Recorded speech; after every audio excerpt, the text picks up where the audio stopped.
My name is Dr. Heather Douglas and I'm the psychology lecturer here in the Murdoch Singapore office.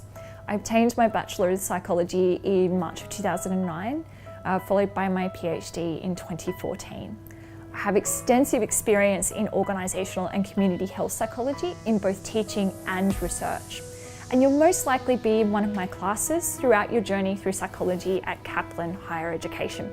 I also research the use of tests applied to screen job applicants and help them develop workplace skills, and how memory ability influences emergency room doctors and their ability to multitask. I further look at what demographic features help students to succeed at university, and the impact of social participation on older adults and maintaining them in the community. So why choose Murdoch University? Well, it has a great reputation and a global ranking. The Times Higher Education 2016 ranked Murdoch University one of the world's top 100 universities under 50.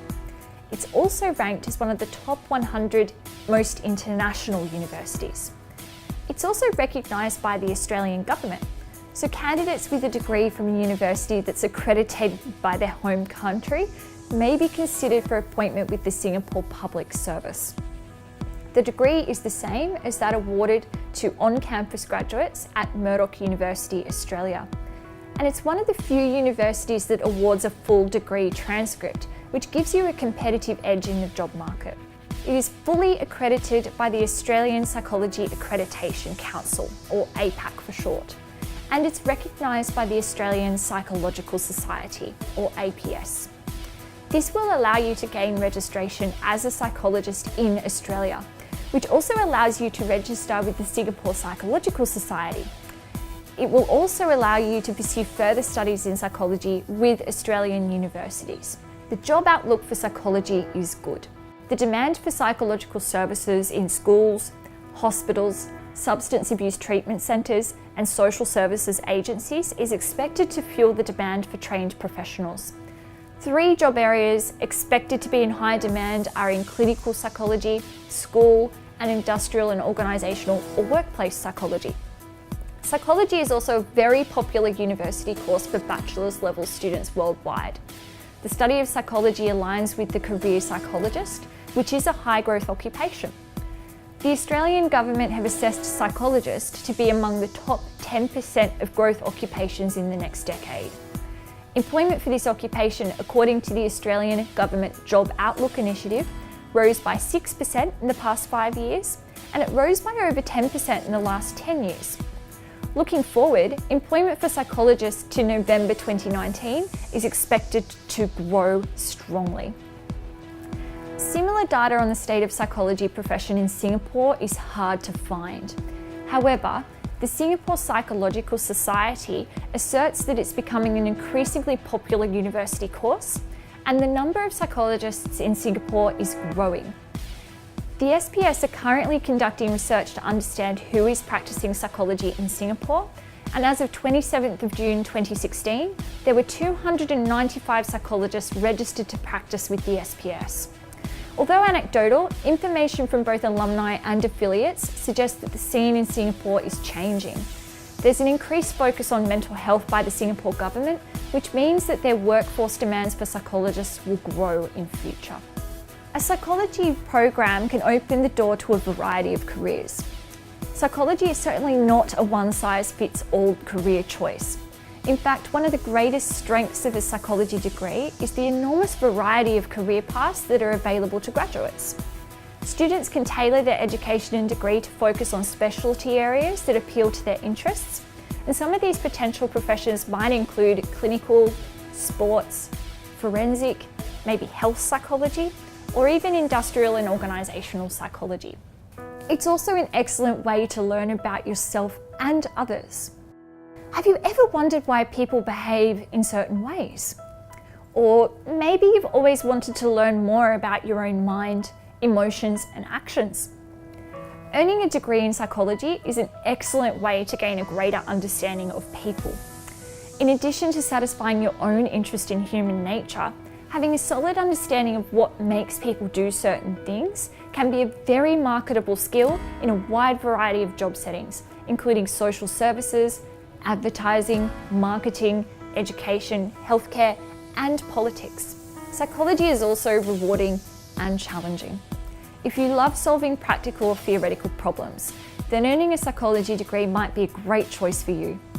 Some psychologists focus on helping people resolve complex emotional issues or developing solutions for their real-world problems, while others, like myself, delve deeper into our understanding of the human mind and behaviour by conducting research and adding to the body of scientific knowledge. No matter which area interests you, psychology presents unique challenges that can also be deeply rewarding. But it really allows you to make a difference in people's lives, no matter what area you pursue. So if you've ever dreamed of making a real difference in people's lives, earning a psychology degree can be a great way to achieve that goal. Psychologists, counsellors, therapists, and community service workers devote their time and energy to helping people overcome adversity, increase their well-being, and realise their full potential. While this work can be emotionally demanding and stressful, it is also extremely fulfilling and rewarding. You also learn how to record, organise, analyse, and interpret data. Now, psychology students spend a great deal of time learning about research methods and statistics. And even if you don't particularly love the research process the way I do, learning more about how to gather, organise, analyse, and interpret data can be an important skill in many careers. For example, educators, administrators, scientists, marketers, and advertisers often perform such tasks in order to make decisions, evaluate progress, and complete projects. So learning about research methods and statistics will help you to select a treatment strategy that will work for your client if you go into practice later. It can also serve as a background for further graduate study. So an undergraduate degree in psychology can be an excellent starting point for this further study. And many students choose to earn a graduate degree in psychology, while others opt to switch to related fields such as counselling, education, or social work.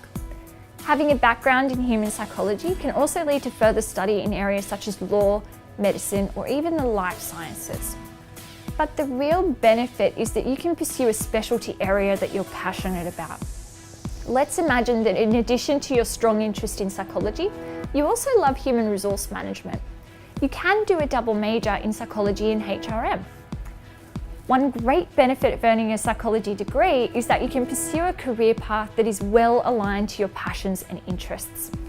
A student who enjoys working with young children can specialise in developmental psychology, with a focus on early childhood development, while another student who's fascinated by the ageing process could earn a degree in the same subject with a focus on geriatrics. But a psychology degree really impresses potential employers.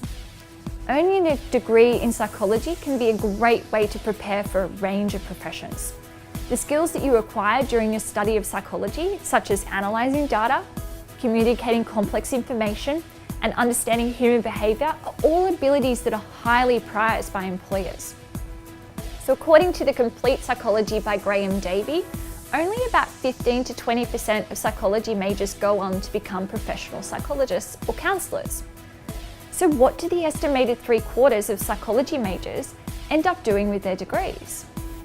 Well, many put their knowledge of psychology to work in various professions, including marketing, business, advertising, criminal justice, education, sales, public affairs, health services, human resources, and many other areas. But industries for psychology graduates in Singapore might include voluntary welfare organisations, including youth at risk, family service centres, elderly and disability services, and more. You might work for the National Council of Social Service or the Ministry for Education, maybe the Singapore Prison Service or the Ministry of Home Affairs, or even the Health Promotion Board. These are all places that employ psychologists in Singapore. But there are many job opportunities with just a bachelor's, including HR personnel, a counsellor, a community health officer, a child protection caseworker. You could be an employment consultant, a data analyst, a psychometric test administrator, a health and safety officer. You could work as a rehabilitation consultant, and the list goes on. Basically, any profession that requires skills in interacting with people, a psychology degree is very useful for that. It can also serve as a great background for further study. If you wish to become a clinical psychologist, a counselling, go into education or forensic. You could also become a health psychologist. You could become a high-intensity therapist, or even go into industrial and organisational psychology. So psychology modules include Introduction to Psychological Science, which is the introductory unit to our course. This unit provides a broad introduction to all of the main sub-disciplines in psychology and the key theories and concepts that will pervade through all of your psychology units. So you will learn that the key purpose of the psychological sciences is to seek to explore and understand the realms of human behaviour, emotion and thought, using scientific methods that allow us to pose and answer real-world questions about ourselves and our societies, such as, how does memory work? What causes schizophrenia? Is eyewitness testimony reliable? What is intelligence, and why does group conflict occur? We really encourage students to develop critical thinking skills in their assessment of different types of sources. The assessments in this unit are designed to develop student skills in research techniques, writing essays for psychology, and using APA referencing style, which is the key referencing style throughout your degree in psychology. Introduction to Cultural Psychology is another unit you might study. Throughout your degree, you will learn many different sub-disciplines of psychology, such as development, social, cognitive processes, personality, self and identity, and abnormal psychology. Introduction to Cultural Psychology looks at these sub-disciplines through the lens of culture and asks what aspects are universal and what aspects are influenced by culture. For example, do we all experience the same emotions? Cross-cultural research suggests that there are 7 basic emotions: joy, surprise, sadness, contempt, anger, disgust, and fear, which are experienced in most cultures, and we all tend to express them in similar ways. However, culture can influence the things that make us happy or angry, and there are many other emotions that are actually culturally specific. The unit also looks at the characteristics of culture that influence these things, such as the level of individualism within a culture. Some cultures value the rights and experiences of the individual, while others value the well-being and harmony of the group. This domain of culture can affect how we form our identity and what temperaments and personality styles succeed within a culture. This unit will demonstrate the interdependent nature of human psychology and culture, and it will increase your cultural awareness, which is vital for future psychologists in a globalised world.